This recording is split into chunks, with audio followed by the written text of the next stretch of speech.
અને ગુજરાત ચિકિત્સા સંસ્થા નિયમન સુધારા બિલ આજે રજૂ કરવામાં આવ્યું આરોગ્ય મંત્રી દ્વારા। એમના દ્વારા એવું કહેવામાં આવ્યું કે જે પણ જ્યાં પણ કંઈ છિંડાઓ છે એ દૂર કરવા માટેનો પ્રયાસ કરવામાં આવશે। બીજી બાજુ વિપક્ષ દ્વારા આમ આદમી પાર્ટીના ધારાસભ્ય દ્વારા એનો વિરોધ કરવામાં આવ્યો।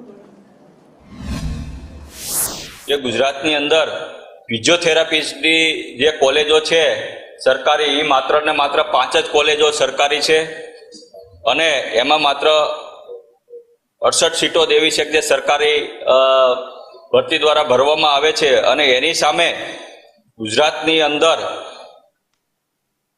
42 સીટો એવી છે કે જે પ્રાઇવેટ કોલેજો દ્વારા ભરવામાં આવે છે।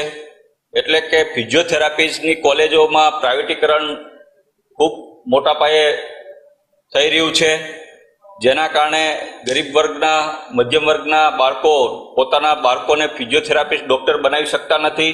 સાથોસાથ આ જે બિલ લઈને માનનીય મંત્રીશ્રી આવ્યા છે એ ગુજરાતનું જે કાઉન્સિલ છે એ રદ કરવાની વાત કરવા આ બિલમાં કરવામાં આવી છે।